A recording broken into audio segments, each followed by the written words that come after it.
Hello दोस्तों, आज हम एक्सप्लेन करने वाले हैं क्राइम बेस्ड मूवी जैक को। फिल्म की कहानी में 4 अलग-अलग शहरों में टेररिस्ट अटैक होने वाला है।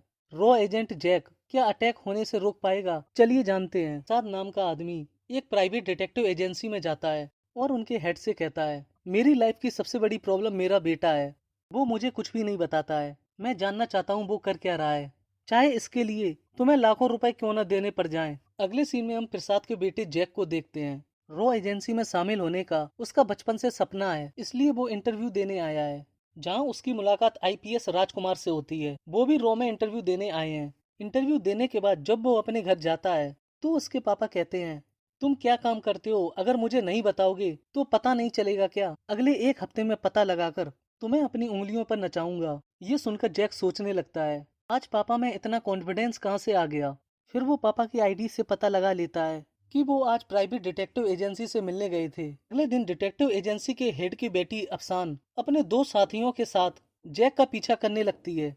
जैक को उन पर शक हो जाता है और उन्हें पकड़ लेता है, लेकिन बुरखे की वजह से अफसान का चेहरा नहीं देख पाता है। जैक उन लोगों से कहता है, तुम लोग मुझे फॉलो करने वाले थे, उल्टा मैंने ही तुम्हें पकड़ लिया। जैक के जाने के बाद अफसान कहती है, आज मेरे पकड़े जाने पर ये इतना उड़ रहा है, इसके बारे में पता लगाकर ही रहूंगी। तभी सीन पुलिस स्टेशन शिफ्ट होता है। जैक राजकुमार से पूछता है, तुम्हें रॉ में शामिल होने की कोई न्यूज मिली है क्या? राजकुमार मना कर देता है। फिर जैक उससे कहता है, तुम्हारा रॉ एजेंसी में स्वागत है। फिर वो उसे वीडियो दिखाते हुए बताता है, ये आदमी लाइन वुल्फ है, इसने सोशल मीडिया पर वीडियो अपलोड करने के तुरंत बाद उसे डिलीट कर दिया था। जरूर इसके पीछे कोई साजिश है, हमें पता लगाना ही होगा। फिर वो लोग उसका पीछा करने लगते हैं और मौका पाकर जैक उसके पर्स में ट्रैकर लगा देता है। अगले सीन में रॉ ऑफिसर मनोज अपने हेड को फोटो दिखाते हुए बताता है, ये आतंकवादी अता उर रहमान है। हमने इसकी ट्रेनिंग कैंप पर सर्जिकल स्ट्राइक करके इसके 300 आतंकियों साथियों के साथ मार दिया था और हमें पता चला है अरेबियन सी में एक शिप से हथियारों से भरे 4 कंटेनर उतारे गए हैं और ये 4 अलग-अलग शहरों में भेज दिए गए हैं। हमें उन्हें पकड़ना ही होगा। थोड़ी देर बाद उसका अफसान से एक्सीडेंट हो जाता है। फिर वो उसे हॉस्पिटल ले जाता है। अफसान उसके बारे में सच जानना चाहती है, इसलिए उसे अपना झूठा नाम भानुमति बताती है।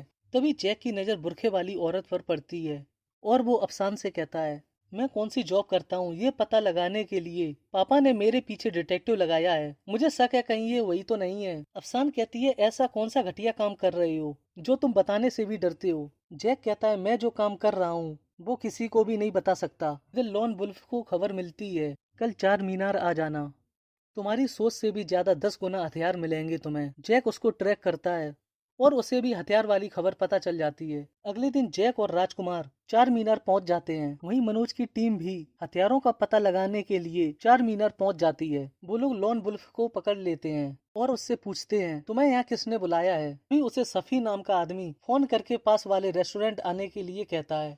वहीं रॉ टीम को भी लॉन वुल्फ की खबर मिल जाती है। फिर जैक और मनोज दोनों अपने ड्रोन से सफी को देख लेते हैं। सफी वहाँ से भागने लगता है, लेकिन जैक उसे पकड़कर अपने साथ ले जाता है और उससे पूछता है, ट्रक में आए हुए हथियार कहाँ पर हैं और तुम्हारा प्लान क्या है? सफी उससे कहता है, मेरे आदमी तुम्हें नहीं छोड़ेंगे और ढूंढते हुए यहाँ आ ही जाएंगे।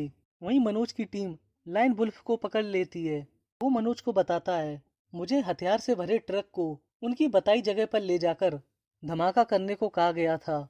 मनोज पूछता है, और क्या कहा था उन लोगों ने? वो कहता है, और कितनी बार बताऊं, सब कुछ पहले जैक सर को बता चुका हूँ। जैक नाम सुनकर मनोज चौंक जाता है, क्योंकि रॉ एजेंसी में इस नाम का कोई बंदा है ही नहीं। फिर वो अपनी टीम से जैक के बारे में पता लगाने के लिए कहता है। अगले सीन में जैक हथियारों का पता लगाने के लिए 4 मीनार जाता है और रॉ की टीम भी लाइन वुल्फ के आदमियों का पता लगाने के लिए 4 मीनार जाकर सीसीटीवी रिकॉर्डिंग चेक करती है और पास वाली दुकान पर सफी के आदमी उसका पता लगाने के लिए खुद को पुलिस बताकर सीसीटीवी रिकॉर्डिंग चेक करते हैं। तभी दुकानदार उनसे कहता है, थोड़ी देर पहले पुलिस सीसीटीवी फुटेज देखने आई थी। पुलिस का नाम सुनकर वो लोग भागने लगते हैं और अफरा तफरी मच जाती है, जिसके चक्कर में जैक मनोज की वेशभूषा देखकर उसे पकड़कर ले जाता है। अगले सीन में अफसान जैक के बारे में पता लगाने के लिए उससे मिलती है और कहती है, मैं तुमसे प्यार करने लगी हूँ। फिर उसको किस कर देती है। तभी सीन रॉ एजेंसी के ऑफिस शिफ्ट होता है। एक एजेंट चीफ को बताता है, एक आतंकवादी और मनोज सर दोनों गायब हैं। इधर जैक उन लोगों से पूछता है, जल्दी से बताओ तुम लोगों का मिशन क्या है? मनोज कहता है, मैं आतंकवादी नहीं हूँ और उसे मोबाइल नंबर दे देता है।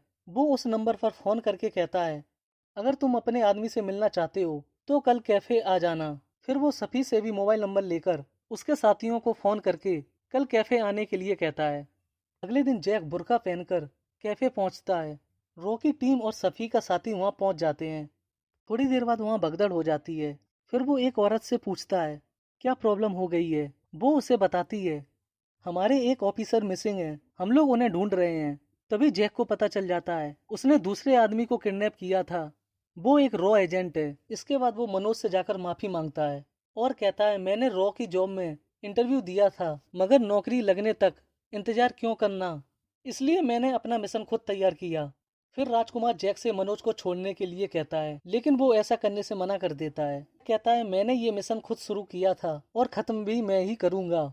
और बताता है, बचपन में आतंकवादी हमले में मेरी माँ को गोली लग गई थी। उस दिन मैं माँ को नहीं बचा पाया।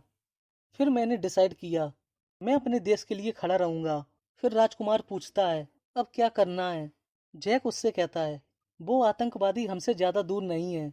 अगर हमने उसे पकड़कर मनोज सर के पास ले गए तो वो हम दोनों को रॉ में नौकरी दे देंगे। तभी उसके मोबाइल में नोटिफिकेशन आ जाता है, अफसान उसकी जगह पर पहुंच गई है। सफी अफसान को अपनी बातों में फंसाकर अपनी रस्सी खुलवा लेता है। फिर अफसान को पीटकर उसके मोबाइल से अपने साथियों को फोन करके उस जगह पर आने के लिए कहता है। फिर वहाँ जैक आ जाता है और हमें एक जबरदस्त फाइट देखने को मिलती है, लेकिन वो वहाँ से भाग जाता है। तभी वहाँ रॉ एजेंट भी आ जाते हैं और जैक को पकड़ लेते हैं। फिर मनोज जैक को बताता है, तुम जिस दिन रॉ का इंटरव्यू देने आए थे उसी दिन मैंने तुम्हें रिजेक्ट कर दिया था, तुम इस जॉब के लायक ही नहीं हो, और वहाँ से भगा देता है।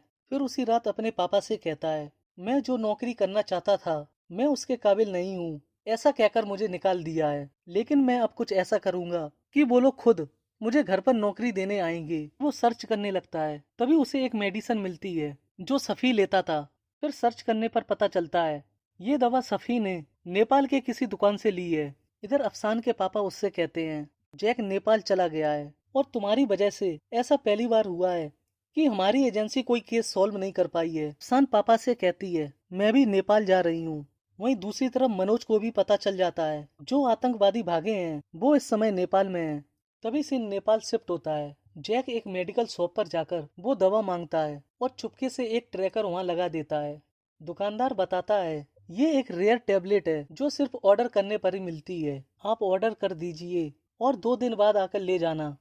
फिर जैक उस दुकान पर नजर रखने लगता है और सफी अगले दिन उस दुकान पर आकर टेबलेट मांगने लगता है और कहता है, मुझे भाई से मिलना है। फिर अगला प्लान भी तो बनाना है। दुकानदार कहता है, इंडिया पर होने वाले हमले का प्लान रहमान भाई ने पहले ही बना लिया है। और उसे बताता है, कल एक आदमी भी यही दवा मांग रहा था। सफी उसे जैक की फोटो दिखाता है। दुकानदार पहचान लेता है। तभी वहाँ रॉ टीम भी आ जाती है, लेकिन जैक बीच में आकर उसे भगा देता है। फिर वो जैक को पकड़कर गोली मारने ही वाला होता है। जैक उसे बताता है, रहमान अभी भी जिंदा है। मनोज कहता है, लेकिन कुछ साल पहले हमने उसे मार दिया था। फिर जैक उन्हें दुकानदार और सफी के बीच होने वाली रिकॉर्डिंग को सुना देता है और कहता है, मैंने उस आदमी को जानबूझकर भगाया है, अब वो सीधे रहमान से कांटेक्ट करेगा। फिर वो लोग सफी पर नजर रखने लगते हैं और उसके घर में हिडन कैमरा भी लगा देते हैं। एक दिन रहमान सफी को फोन करके कहता है, मैं जानता हूँ तुम मुझसे मिलना चाहते हो, लेकिन प्लान में कुछ चेंज हुआ है। थोड़ी देर बाद सफी मर जाता है। वहाँ जाकर उन लोगों को एक चिट्ठी मिलती है जिसमें लिखा होता है, कल इंडिया में अटैक होने वाला है। फिर मनोज गुस्से में जैक से कहता है, उस दिन 4 मीनार वाले मिशन में अगर तुम बीच में नहीं आए होते तो इस आतंकवादी को पकड़कर अटैक को रोक दिया होता। फिर कहता है, अगर 100 निर्दोषों की मौत तुम्हारी माँ के जैसी हुई तो उसके जिम्मेदार तुम ही होगे। मनोज के जाने के बाद उसे एक नोटिफिकेशन आता है। फिर वो उसे ट्रैक करते हुए उस दुकानदार के घर तक पहुंच जाता है और उसे पकड़कर अगले दिन मनोज के पास ले जाता है। फिर दुकानदार मनोज को बताता है, इंडिया में 4 अलग अलग शहर दिल्ली, मुंबई, कोलकाता, हैदराबाद में अटैक होने वाला है। फिर मनोज अपने सीनियर को फोन करके लोकेशन भेज देता है। मनोज के वहां से जाते ही वो दुकानदार मुस्कुराने लगता है। जैक उससे कहता है, तुमने मनोज सर को गलत इन्फॉर्मेशन देने के लिए जानबूझकर खुद को पकड़वाया है। वो जैक से कहता है, अभी मनोज अपनी टीम के साथ जहाँ जा रहा है वहाँ मेरे आदमी उन लोगों को काट कर रख देंगे। फिर जैक उनके पीछे चला जाता है, लेकिन आगे जाकर वो लोग सभी रॉ एजेंट को पकड़कर रहमान के पास ले जाते हैं। रहमान मनोज से कहता है, मैं इस बार इंडिया पर अटैक करने वाला नहीं हूँ, बल्कि इंडिया के लोगों को बचाने वाले रॉ एजेंट पर हमला करने वाला हूँ। वो लोग जैक को मारने वाले होते हैं, लेकिन वो खुद को बचा लेता है और हमें फिर से एक जबरदस्त फाइट देखने को मिलती है। फिर वो रहमान को मारने आ जाता है। रहमान उससे कहता है, तुम इस ट्रेन में बैठे रॉ एजेंट को तो बचा लोगे, लेकिन जो इंडिया में हैं उन्हें कैसे बचाओगे? तभी जैक उससे कहता है, मैंने तुम्हारे यहाँ डाटा को हैक करके इंडिया में तुम्हारे जो शूटर हैं उनकी लोकेशन राजकुमार की हेल्प से रॉ के ऑफिस भेज दी है। अभी तक तो तुम्हारे सारे शूटर मारे जा चुके होंगे।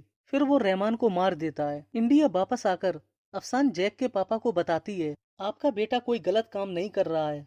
तभी जैक के घर के बाहर रॉ एजेंसी के चीफ के कहने पर मनोज जैक को बताता है उसे रॉ एजेंसी में नौकरी मिल गई है और ये फिल्म यहीं खत्म हो जाती है। आपको ये मूवी कैसी लगी कमेंट बॉक्स में जरूर बताएं। तब तक के लिए वीडियो को लाइक करें और आने वाली नई नई वेब सीरीज मूवीज का एक्सप्लेनेशन देखने के लिए हमारे चैनल को सब्सक्राइब करना बिल्कुल ना भूलें।